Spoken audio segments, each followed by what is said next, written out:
ahí se está grabando. Genial.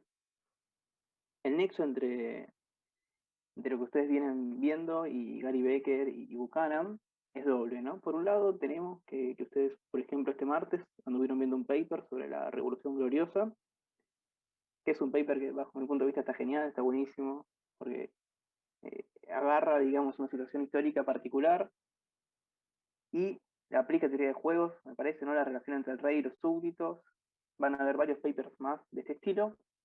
Y la relación que tiene esto con Gary Becker, que bueno, el gran como avance que hizo Gary Becker es agarrar todos nuestros modelitos que usamos siempre en economía, de tipitos que andan por ahí maximizando su utilidad, y aplicarlo a un montón de situaciones cotidianas, ¿no? Un montón de situaciones que involucren comportamientos humanos de todo tipo.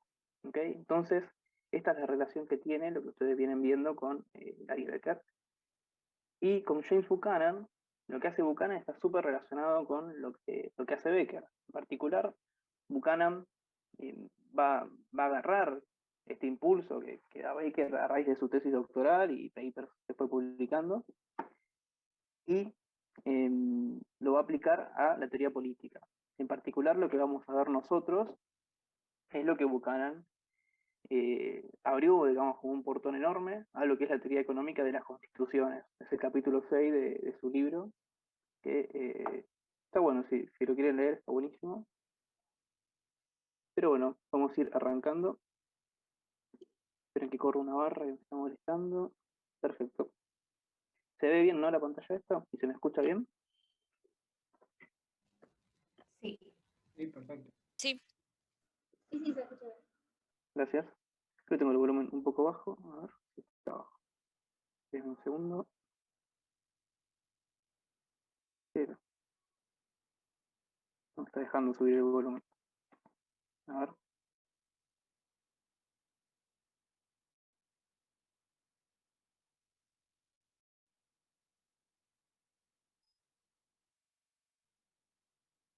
Ahí estamos. Genial.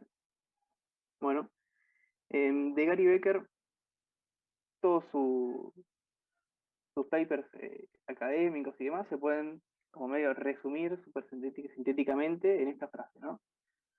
Gary Becker en su tesis, no, su Nobel Lecture, dice: todo el comportamiento humano puede ser visto como que involucra participantes que están maximizando su utilidad de un set de preferencias estables, etcétera, etcétera, etcétera. Pero lo interesante es esto, ¿no? Gary Becker hace esto, agarra cualquier comportamiento humano, no sé, divorcios, por ejemplo, ¿ok? Y lo va a analizar aplicándole la teoría neoclásica que nosotros conocemos de tipitos que andan maximizando utilidad sujeto a restricciones presupuestarias. Bien, vamos a ver primero una breve biografía, después vamos a ver algunas curiosidades y cosas por el estilo, y después vamos a adentrarnos en el capítulo 1 y 2 de su libro Tratado de Familia. Bueno, como una breve biografía tenemos que hizo grado en matemáticas en Princeton, después fue a estudiar a Chicago, donde hizo el máster y el PhD, cuya tesis doctoral, digamos, fue dirigida por el mismísimo Milton Friedman. Como profesor, arrancó en Chicago unos años, poco, después se fue a Columbia, seducido por un montón de profesores que hacían cosas con el capital humano o avances más similares a lo que él estaba haciendo en particular. A mí me parece interesante Mincer, ¿alguno lo conoce? Hay una ecuación de Mincer, ¿alguno la conoce? Bueno, No. ¿no? Ok, bueno, perfecto. La van a ver seguramente en desarrollo o en algunas otras materias, pero la ecuación de Mincer lo que hace es estimar los retornos de la escolaridad. En particular, nosotros quizás viendo a Gary Becker lo podríamos llamar, bueno, que estima los retornos de inversiones en capital humano. Y después, bueno, después de estar en Columbia, volviendo a Baker, retornó a Chicago hasta donde estuvo hasta que, bueno, se murió. Principales trabajos, tenemos estos. Este es el paper, es un libro en realidad, más citado que él tiene. Tiene, bueno, no sé, 30.000 citas, no creo que como 40.000, no recuerdo, una bestialidad. Pero lo interesante del libro es que es uno de los primeros que formaliza lo que es el capital humano. Nosotros quizás vemos que de capital humano habla ya Adam Smith, por ejemplo, ¿no? Cuando nos dice, ok, con la especialización del trabajo, con la visión del trabajo logramos cierta especialización y demás, pero lo que hace Becker es que es uno de los primeros que formaliza y va a integrar al capital humano en la maximización de la gente que anda por ahí. El segundo trabajo más citado es lo que vamos a ver ahora, que bueno, trata un montón de temas diversos, medias locuras a priori para cualquiera que haya estudiado economía, porque agarra, como yo comentaba, todo esto que nosotros usamos de gente que anda maximizando y demás, y lo aplica a, por ejemplo, monogamia, poligamia, demanda de niños, altruismo en la familia, cosas que son súper locas. El tercero más citado es Crimen y Castigo, que es un paper en donde se propone como analizar cuáles son los costos en los que incurre la sociedad debido al delito, cuáles son los costos que también incurre el delincuente a la hora de realizar el delito y demás, y fue como bastante innovador en ese sentido. El cuarto paper va a estar bastante integrado en lo que nosotros vamos a ver, así que lo voy a patear, después lo vamos a ver más en profundidad. Y el quinto, súper interesante, su tesis doctoral, como dije, fue dirigida por Friedman, donde Gary Becker muestra, ¿no?, que si estamos en una sociedad capitalista y si hay algún racista por ahí, digamos, algún empresario racista, es mejor que se guarde sus prejuicios en el bolsillo, porque si no, si el tipo discrimina, una persona que no discrimina, un empresario que no discrimina, tiene cierta ventaja sobre él y en el mercado tenés que competir.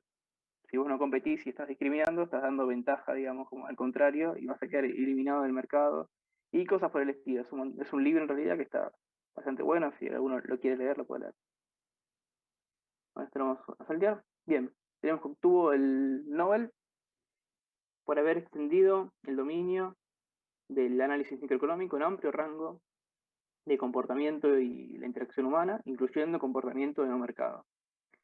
Y después vemos que obtuvo la medalla presidencial de la libertad, que es como el mayor reconocimiento que puede hacer el presidente de los Estados Unidos a un civil, me parece algo que no menor, qué sé yo. Bien, y los puntos centrales en la obra de Becker, con estos cuatro, al menos los que yo veo como centrales. El primero es algo que viene ya desde al menos Adam Smith, ¿no? Ya te dice, ok, no es por la benevolencia, etcétera, etcétera, esa frase que la vimos 20 millones de veces. Pero en Becker está súper presente esto, ¿ok? Y el segundo punto, para mí es muy interesante y vamos a tener que prestar atención cuando veamos su trabajo, que absolutamente todo tiene un costo, ¿no? Y muchas veces lo pensamos como un coste de oportunidad, ¿ok? Todo tiene un costo. Hasta esta clase, por ejemplo, ¿no? ¿A qué están renunciando ustedes para ver esta clase? Bueno, quizás alguno diría, no, yo estaría, no sé, viendo un partido de fútbol. Ok, estás dispuesto a pagar, digamos, la utilidad que te daría ver el partido de fútbol por ver esta clase. Ok, perfecto. No creo que se depriman ni nada por el estilo. Pero bueno, el tercero nos dice, bien, el tercer punto es importante, digamos, para toda la teoría económica, al menos mainstream. Dice, mientras que el enfoque económico al comportamiento se construye sobre una teoría de la elección individual, no se refiere principalmente a individuos, ¿no? Usa, digamos, la teoría al nivel micro como una herramienta poderosa para derivar implicaciones al grupo o al nivel macro. Y esto es súper importante, ¿no? Si bien Becker siempre va a hablar, ok, está ahí el agente maximizando, las implicancias tienen que ver para el grupo, para el agregado. Esto es un tema más epistemológico y bueno, para mí me parecía interesante.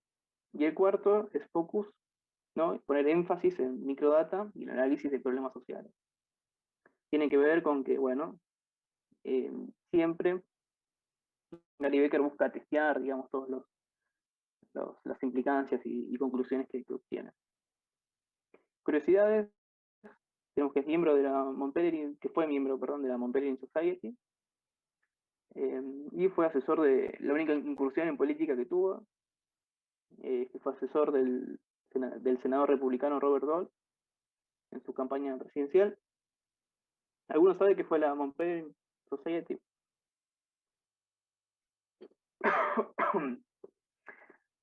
Fue como una sociedad fundada por Hayek, después la vamos a ver, quizás vamos a hablar un poco más adelante, después de la Segunda Guerra Mundial, en donde Hayek estaba medio temeroso por el devenir del mundo libre, y bueno, fundó esta sociedad donde reunía un montón de personalidades que pensaban más o menos como Hayek.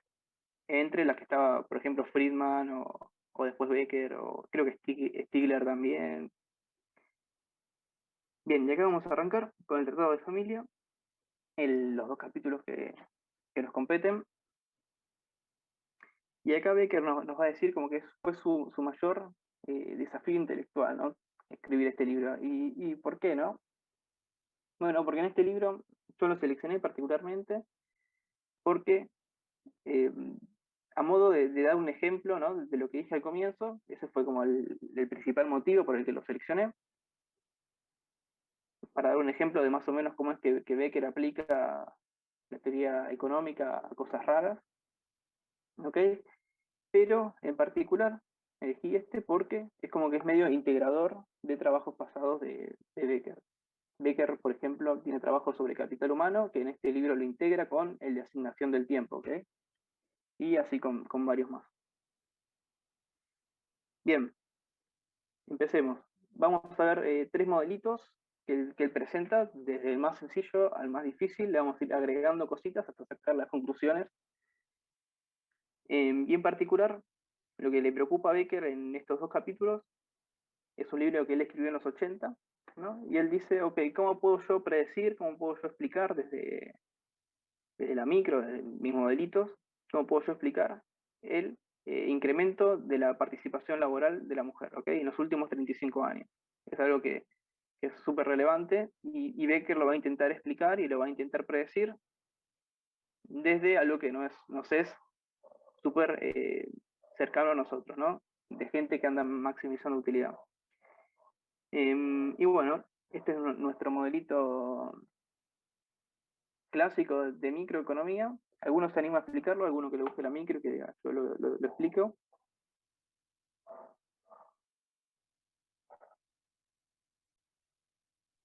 Es un modelo de micro 1, ¿o no?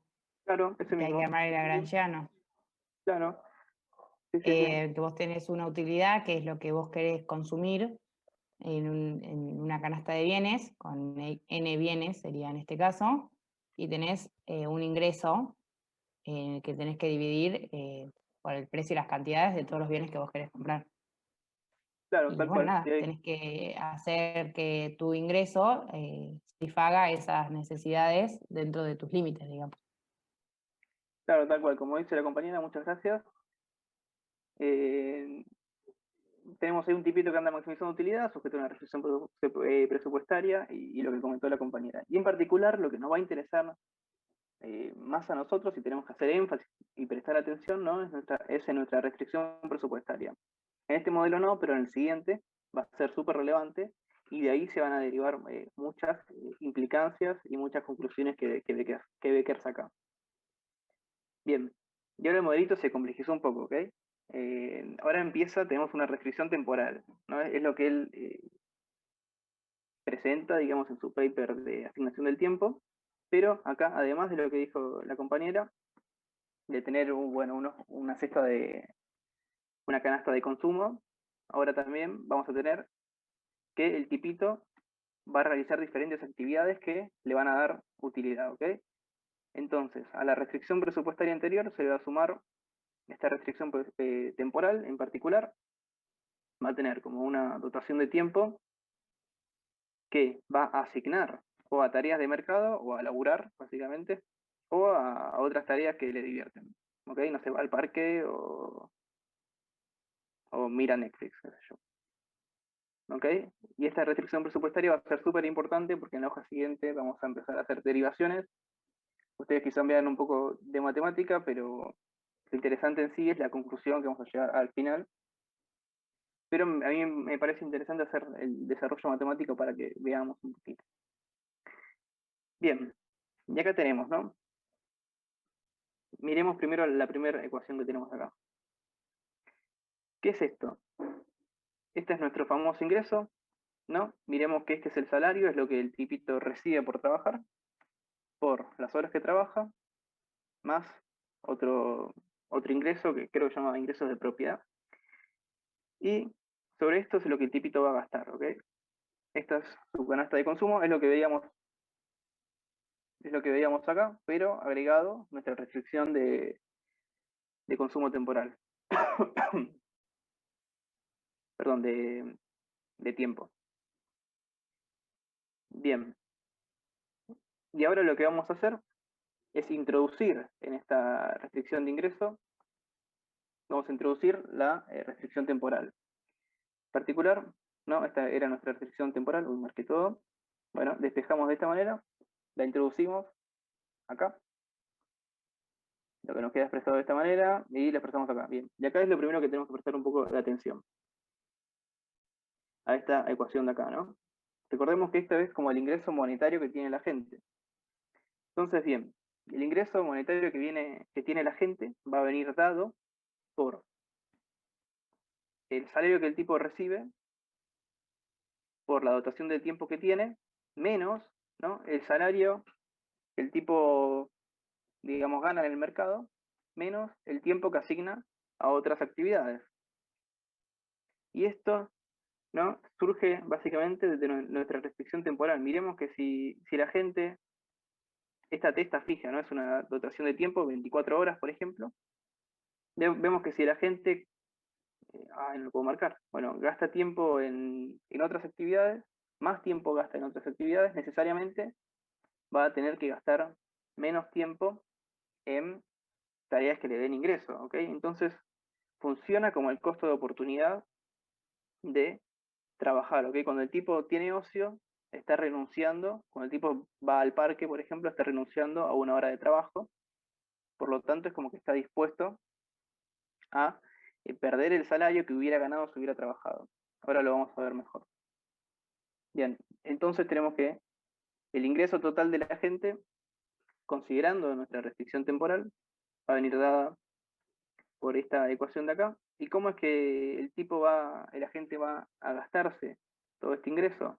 Esto es súper importante porque de acá literalmente sale una conclusión de lo que yo comentaba hace 5 o 6 minutitos sobre el aumento de la participación de la mujer. Bien, entonces acá tenemos todo el ingreso que tiene el tipito. ¿Y cómo se va a gastar este ingreso que tiene el tipito?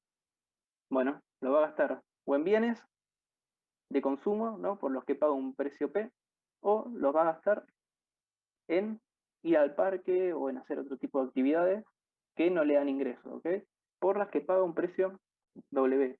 ¿Y por qué paga este precio W? Bueno, porque al ir al parque renuncia, ¿no?, a esa hora de trabajo que hubiera realizado, ¿ok? Entonces es como si fuera el costo de oportunidad de ir al parque. ¿Ok? ¿Se entendió eso?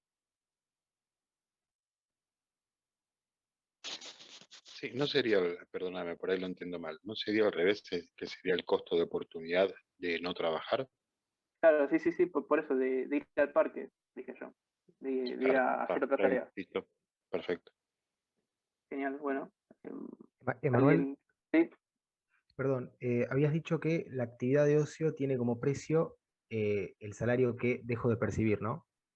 claro, eso mismo. Es como el coste de Perfecto. oportunidad, porque el tipo para ir al parque, para no trabajar, digamos, renuncia a trabajar. Entonces asume el costo de no trabajar por ir al parque, y lo que hubiera obtenido por trabajar es el salario. Y eso Gracias. O es sea, un genial. concepto similar al costo de oportunidad del dinero. Sí, sí, sí, sí, sí, tal cual. Pero esto es muy importante y después al final vamos a ver bien qué juego hace acá Becker, que está bueno. Ok, bueno. En nuestra condición de maximización, ¿no?, va a ser que las utilidades marginales del tiempo se igualen. Esto no es muy relevante, ¿no?, pero lo interesante acá de vuelta es recalcar lo del salario, ¿no? Miremos que nuestra condición siempre de optimalidad era que las relaciones marginales de sustitución sean igual al cociente de precios. En particular, lo que tenemos acá, que la utilidad marginal de la actividad H, ¿no? De la actividad J, perdón, va a tener su contrapartida, ¿no? Su precio, W, y la utilidad marginal del bien, bueno, el precio del bien. Acá tendría que haber puesto un J quizás, pero me lo comí. Bien, acá nos da fuerza para entender lo siguiente, que es un poco más complicado, se complejiza aún más. Y esta es como una super innovación que hizo Becker, y es que ahora la gente no solo va a consumir bienes, sino que va a consumir como una especie de commodity Z. ¿Qué es este commodity Z? Bueno, es como si fuera una producción, ¿no? ¿Qué es esta función de acá? En particular va a ser una función de producción que va a depender de bienes, de tiempo y de lo que podemos llamar capital humano. ¿Okay? Entonces, por ejemplo, ¿qué puede ser esta Z? ¿Okay? No sé, hacer un asado. ¿Okay? Para hacer un asado necesitamos carne, no sé, una parrilla, carbón, una mesa, etcétera, ¿no? Tiempo, bueno, necesitamos 3-4 horas, qué sé yo, ¿ok? Y capital humano, bueno, necesitamos saber hacer un asado también. Y en función de esto es que la gente va a consumir como ciertas actividades Z. Esto también puede ser, por ejemplo, para trabajar o para lo que fuese, ¿ok? Pero lo interesante es esta combinación, ¿no? Esta función de producción que tiene la gente, en donde combina un montón de cosas y sale el commodity Z sub algo. Bien. Pero, ¿qué pasa con este commodity Z? No tiene un precio de mercado, sino que lo que tiene precio de mercado, ¿no? Va a ser la X, o sea, el bien que el tipo consuma, y la TW, o sea, el tiempo que el tipo se la pasa en el parque y demás. Entonces, ¿cómo es que la gente va a armar lo que le sale de la actividad Z? Bueno, va a ponderar cada uno de los precios de mercado que tiene. Diremos que acá tenemos que el precio del bien X es P, ¿no? Y acá tenemos que el precio de la actividad J va a ser W. ¿Okay? Y esta es nuestra nueva restricción presupuestaria por ahora, que ahora la vamos a cambiar igual. Pero miremos que la restricción presupuestaria básicamente nos dice que consumo es igual a ingreso. Esta era nuestra S, que era nuestro ingreso total que tenía la gente. En particular, ahora lo va a asignar a un conjunto, un montón de actividades Z. Y bueno, estas son las condiciones de equilibrio, que las ratio de utilidades marginales es igual al cociente de precio. Bien, ¿alguna pregunta? Bueno, avanzamos. Acá le pegué esta imagen. A ver, ¿algunos los conocen a estos tipos?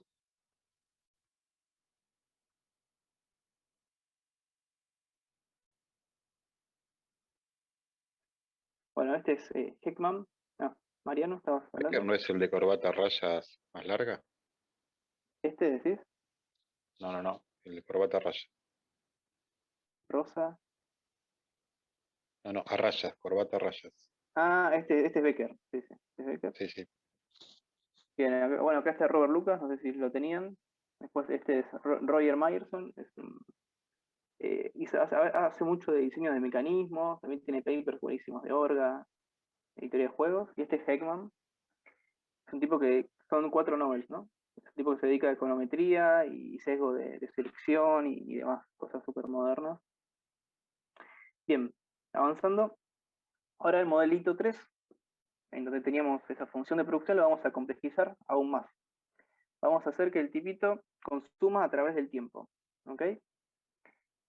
Entonces, ahora nuestra función de utilidad va a depender de todos estos commodities que van a ser consumos como a través del tiempo. Ok, consumo de ir al parque en el tiempo 1, consumo de hacer asado en el tiempo 1, y después, bueno, consumo de ir al parque en el tiempo 2, y así sucesivamente. Pero ahora vamos a trabajar con consumo agregado, ¿ok? Entonces, ahora esta ZI va a significar consumo agregado en la edad. Me salió el cartelito que en 10 minutos se corta. Cuando se corte, ingresamos de vuelta como siempre, y háganme acordar de grabarlo, por favor. Esto va a ser entonces consumo agregado, ¿ok? Bien. Y no se asusten con esto. Ahora la gente, a través del tiempo, va a realizar inversiones en capital humano. Es algo que es súper relevante para Becker.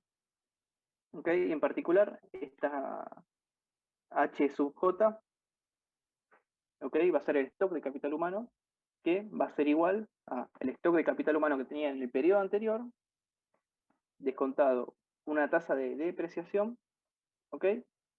Más la nueva inversión en capital humano que hizo en el periodo anterior y que se cristaliza en el periodo J. ¿Ok? ¿Y de qué va a depender? ¿De qué va a depender esta inversión que hace el tipito en capital humano? Bueno, va a depender de algo que vamos a incorporar ahora, que son bienes para el consumo del capital humano, que son estos X sub Q, ¿ok? Va a depender de tiempo, que va a ser este T sub Q, y va a depender también del stock de capital humano. ¿Ok? Entonces, por ejemplo, nosotros estamos estudiando. ¿Qué necesitamos para estudiar? Bueno, necesitamos, no sé, una notebook, necesitamos tener tiempo para sentarnos a leer las cosas, y necesitamos saber algo. En particular, generalmente nosotros, bueno, derivar, igualar a cero, y ese tipo de cosas. Y ahora se nos modifica nuestra restricción de tiempo. Miremos acá, ¿no? Ahora el tipo no solo asigna el tiempo a tareas que le divierten y a tareas de mercado, sino que ahora también va a asignar el tiempo a estudiar, por ejemplo, ¿no? A tareas que le dan inversión en capital humano. Entonces, acá tenemos que el tipo va al parque, acá tenemos que el tipo labura, acá tenemos que el tipo estudia. Bien, y esta es nuestra restricción, no se asusten con esto, es nuestra restricción de toda la vida de la gente traída a valor presente. ¿Okay? Esto, no es que le voy a preguntar algo precisamente de esto, que quizás lo que sí le diría que se aprendan es la cuestión del costo de oportunidad y demás. Pero en particular lo que nos va a decir esta primera restricción, esperen que voy a cerrar la ventana que está por largar a llover o qué sé yo y hay mucho viento.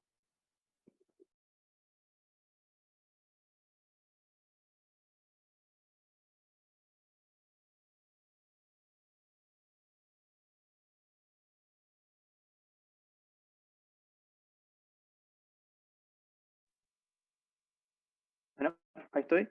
Le sale un cartelito en rojo en el medio que dice, por favor, qué sé yo, alejar ese rojo que es re molesto. Sí, sí, aparece. Vale. Ah, lo voy a sacar. ¿Estamos? Espero que no aparezca ahora. Perfecto. Bueno, entonces, ¿qué nos decía la restricción presupuestaria de siempre? Bueno, que lo que el tipo consumía era igual a lo que el tipo tenía de ingreso. Entonces miremos esto, ¿no? Este es el ingreso monetario que la gente tiene en toda su vida, traído a valor presente. ¿Ok? Y en el lado derecho, el tipo va a gastar, ¿ok? En bienes de consumo, por lo que va a pagar un precio P sub J, ¿no? O en bienes que le van a ayudar a invertir en capital humano, no sé, una notebook para estudiar, por lo que va a pagar un precio P sub Q. Y ahora tenemos que hacer lo mismo que hicimos antes. Tenemos que incorporar nuestra restricción temporal en nuestra restricción presupuestaria que teníamos arriba. Entonces, ¿qué hacemos? Bueno, vimos que la restricción temporal de la gente era esta. Despejamos, bueno, la despejamos de esta manera, perdón. Y la incorporamos en nuestra T sub W de acá. En particular nos queda algo de esta manera, que pasamos para el otro lado las T sub H y T sub Q, y nos queda esto. Y esto es súper importante, ¿no? ¿Alguien se anima a explicar esto?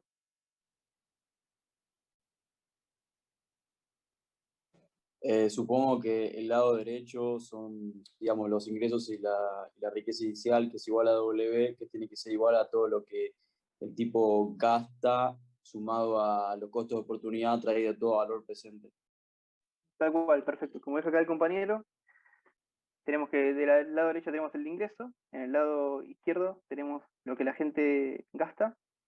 Gracias, Emiliano. Lo que la gente gasta, como dijo, ¿no? En bienes, y lo que también el tipo gasta en tiempo que no se la pasa trabajando. En particular, por ese tiempo va a pagar el costo de oportunidad, como dijo Emiliano, W.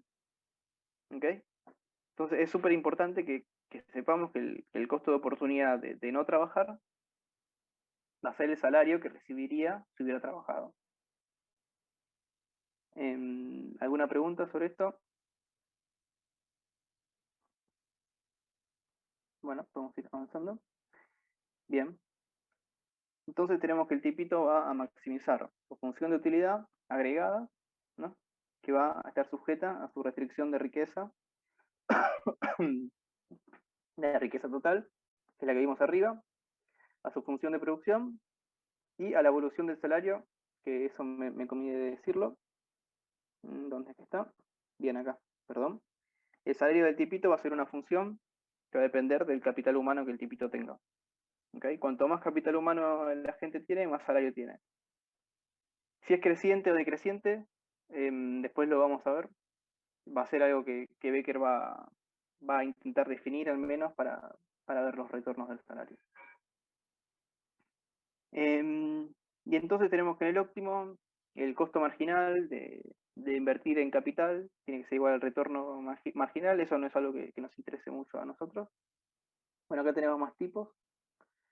Este es Eugene Fama, el de la hipótesis de los mercados eficientes, no sé si lo conocen. Y este es Lars Peter Hansen, un tipo que hace macro, también son novels. Bien. Y acá ahora se va a complejizar aún más, ¿no? Vamos a ir a intentar explicar un poco más con lo que nosotros venimos viendo, vamos a complejizar apenitas más y vamos a intentar explicar ese hecho estilizado que les hablaba anteriormente, en particular el aumento de la participación laboral de la mujer en los últimos 35 años, al momento de escribir el libro, ¿ok? Entonces dice Gary Becker, ok, podemos considerar como si tuviéramos dos tipos de capital humano. ¿Mm?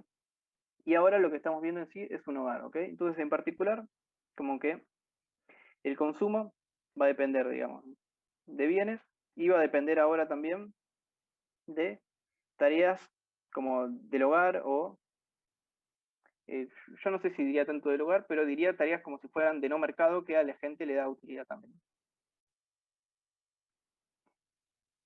Entonces tenemos que H1 va a ser lo que determina el crecimiento del salario, o sea, esa H que antes estaba...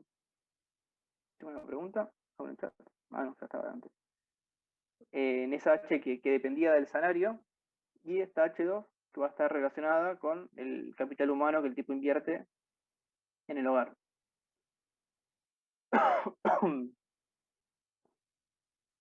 Bien, bueno, avanzamos. Tenemos, ok, que ahora nuestra restricción de tiempo nueva va a depender, va a ser igual, digamos que el tipo va a asignar tiempo o a trabajo o a otras actividades del hogar o lo que fuese, ok. Y en el óptimo tenemos este óptimo, es decir, que como que el tiempo asignado en el mercado, la utilidad marginal del tiempo o la productividad marginal del tiempo asignado al trabajo tiene que ser igual a la productividad marginal del tiempo asociado al hogar. Pero no nos interesa mucho a nosotros. Y esto acá sí que nos va a interesar. Es como la primera aplicación que Becker va a ser como más económica a la cuestión. Va a decir, ok, me queda menos de un minuto, así que corto y vuelvo con esta filmina. Voy a esperar.